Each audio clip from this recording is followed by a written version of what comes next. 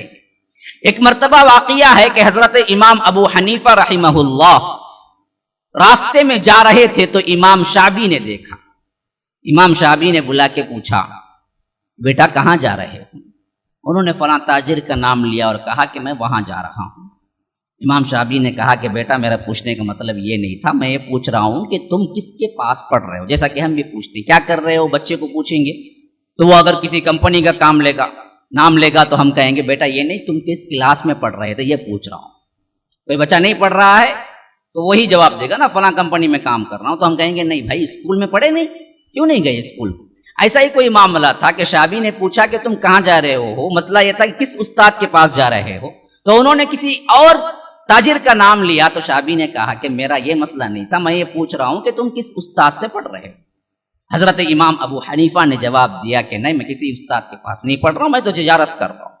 اس وقت امام شعبی نے کہا کہ تمہاری پیشانی سے ظاہر ہو رہا ہے کہ تم بڑے ہی ذہین و فطین ایک شخصیت.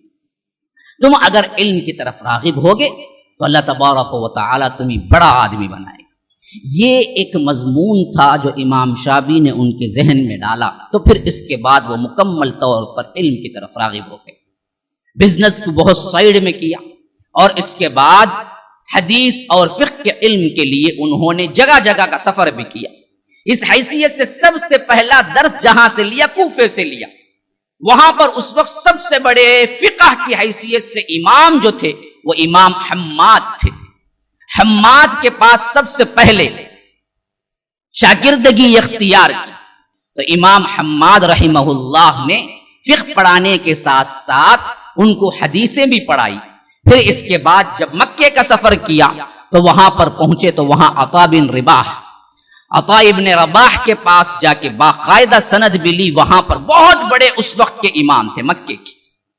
اور اس کے بعد مدینہ پہنچے تو وہاں جا کے الباقر، یہ کون باقر ہے معلوم؟ شیعوں کے اماموں میں جو آتے ہیں، اصل میں شیعوں نے اٹھا لیا، یہ اہل سنت کے امام ہیں. باقر بن زین العابدین بن حسن بن علی. ہم نے کیوں چھوڑ دیا؟ شیعوں نے اٹھا لیا. اصل میں ہم سمجھتے ہیں شیعوں کے نہیں، یہ اہل سنت تھے. شیعوں نے بعد میں ان کے نام پہ غلط چیزیں منسوب کی، ورنہ تو ان کا نسب اس طرح تھا: باقر بن زین العابدین بن حسن بن علی بن ابی طالب. یہ حضرت علی کے بیٹے حسن تھے. حسن کے ایک بیٹے جو کربلا میں باقی رہ گئے وہ ہیں، ایک ہی بچہ چھوڑا تھا، باقیہ سب کو حجاج نے اور خاص کر عبید اللہ بن زیاد نے جو لشکر دے کے بھیجا سب نے قتل کر دیا سوائے عورتوں کی. ایک بچہ تھا جو بچ گیا اس کربلا کے میدان میں، جس کا نام زین العابدین پڑا بعد میں آگے چل کے.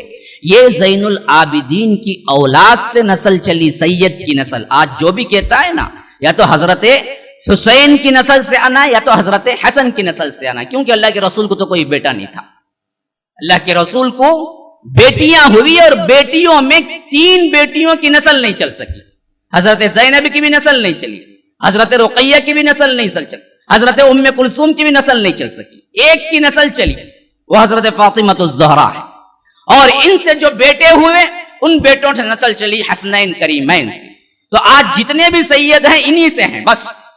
تو ابھی عرب میں تو اتنے نظر نہیں آتے، ہندوستان میں بہت سید ہیں. کس سے پوچھو انہیں سید بولتا، وہ کہاں سے اڑ کے سیدھا ہندوستان میں آ گئے سید بن کے پتہ نہیں. عرب میں تو اتنے سید نظر نہیں آتے.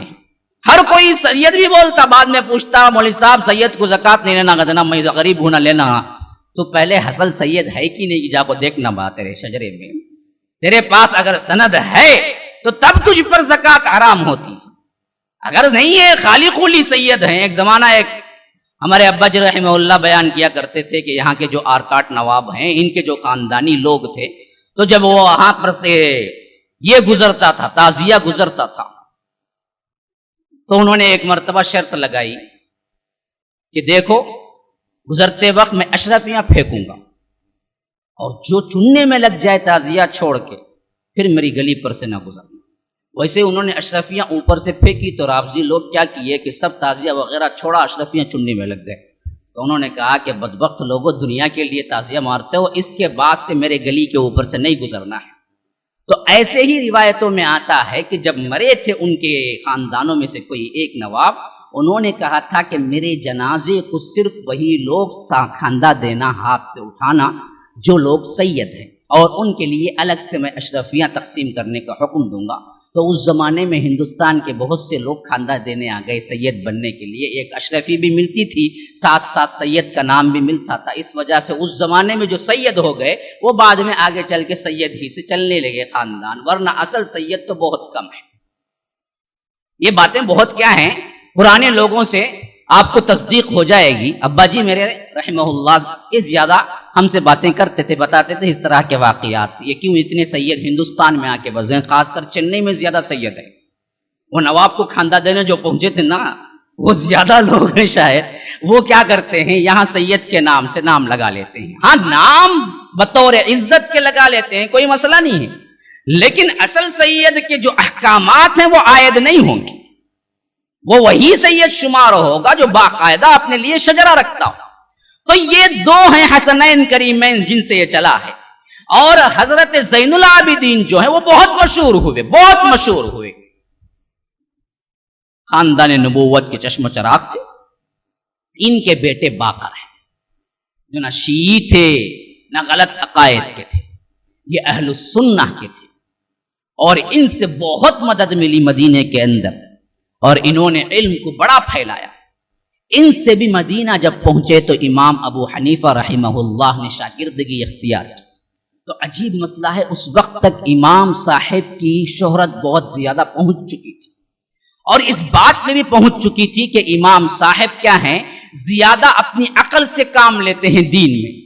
قیاس ان کے پاس بہت زیادہ پایا. یہ ذرا علمی باتیں کر رہا ہوں تاکہ آپ کو ماحول سمجھ میں آئے، لیکن یاد رکھیے جتنا بھی علمی باتیں کروں گا لیکن اسے سہل کر کے آپ کے دماغوں میں بٹھانے کی کوشش ساتھ ساتھ کروں گا. ایک چیز وہ ہے جو اللہ اور اس کے رسول نے جو کہہ دیا اسے آپ کی عقل میں بات سمجھ آئے یا نہ آئے، اس کو بعینی ہی ویسے ہی مان لینا.